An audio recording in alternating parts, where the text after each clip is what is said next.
పెద్దలందరికీ నమస్కారం. ఈరోజు ప్రభుత్వం చేస్తున్నటువంటి రోజుకొక చర్య అంటే బీసీ రిజర్వేషన్ ఇస్తాం 42% అని చెప్పి చేస్తున్నటువంటి అంశాలు చూస్తూ ఉంటే పూర్తి అనుమానాలు వస్తూ ఉన్నాయి. ఒక గరాన మోసం జరుగుతుంది. మళ్ళొకసారి బీసీలను ఒక పెద్ద మోసం చేస్తున్నట్లు మాకు అందరు కూడా భావిస్తూ ఉన్నాం. ఈరోజు అన్ని సంఘాలు కూడా బీసీ కమిషన్ వేసిండ్రు, తప్పు అని చెప్పి అందరూ కూడా కొట్లాడి నిలదీస్తే డెడికేటెడ్ కమిషన్ వేసారు.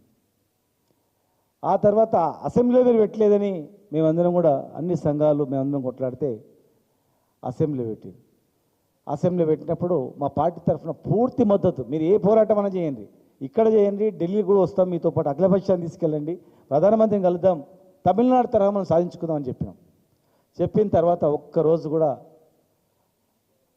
మరి ప్రధానమంత్రిని కలవలేదు, రాష్ట్రపతిని కలవలేదు. హడావుడి చేసింది తప్ప ప్రయత్నం చేసినట్టు తెలంగాణలో ఒక చిన్న పిల్లని చెప్తారు.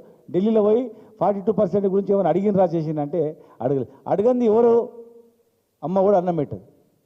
మరి ఈరోజు సడన్గా క్యాబినెట్ సమావేశాలు పెట్టి గవర్నర్ ఆర్డినెన్స్ అంటున్నారు. ఇదే గవర్నర్ గారు రాష్ట్రపతికి పంపిండు, అక్కడ పెండింగ్లో ఉంది. మళ్ళీ మీరు ఇప్పుడు ఆర్డినెన్స్ అని చెప్తున్నారు. ఆర్డినెన్స్ జివో ఇచ్చి ఆర్డినెన్స్ ద్వారా తెస్తామంటున్నారు.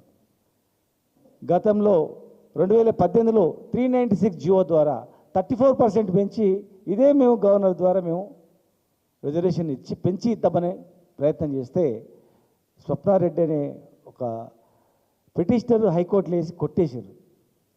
ఈ 396 మీలాగా మేము ఇచ్చిన జివో ఆల్రెడీ కొట్టేయంగా సుప్రీంకోర్టుకి వెళ్తే సుప్రీంకోర్టు కూడా మీరు విత్డ్రా చేసుకుంటారా అని చెప్పి బెదిరించి విత్డ్రా చేయించుకోగా, మహారాష్ట్రలో కూడా సేమ్ జియో ఇస్తే ఎలక్షన్ నోటిఫికేషన్ తర్వాత కూడా రద్దు చేయంగా, మీ కళ్ళ ముందర కనిపించంగా, తమిళనాడులో 3 సార్లు ఆంక్షలు పెట్టంగా, మళ్ళీ విత్డ్రా చేయంగా, పాట్నాలో దేశంలో అనేక రాష్ట్రాల్లో బీసీలకు రిజర్వేషన్ ఇస్తామని చెప్పి అన్నీ కూడా కోర్టు నుంచి ఫెయిల్ అయిన అన్ని అనుభవాలు పెట్టుకొని మీరోజు చట్టబద్ధతతో ఇస్తామని చెప్పి హామీ ఇచ్చి ఏ చట్టబద్ధత మరి చట్టబద్ధత లేదనుకొని అసెంబ్లీలో పెట్టినరా, కమిషన్ వేసినరా?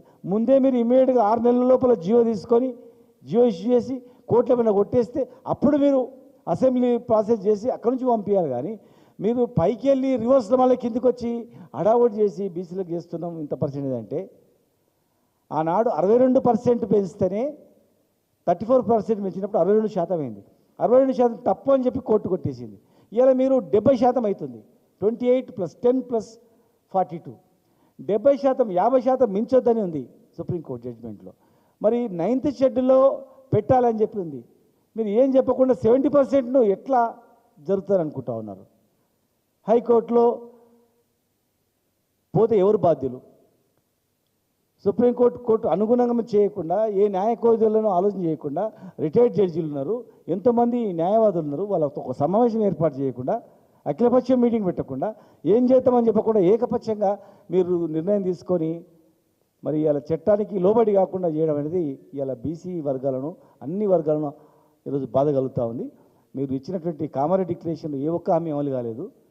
ఇలా మంత్రి పదవులు చూసినా కానీ, చైర్మన్లు చూసినా కానీ, ఇవాళ మీ పార్టీ ఉన్నటువంటి వాళ్ళను కుక్కిన పేర్లు అక్కడ పడేసి ప్రాధాన్యతలు పోస్టులు ఇచ్చేసి అందరిని భయభ్రాంతులకు గురి చేస్తూ నోరు నొక్కేస్తూ గొంతును ఇవాళ మీరు చేస్తున్నటువంటి పద్ధతులు గమనిస్తున్నారు. కనుక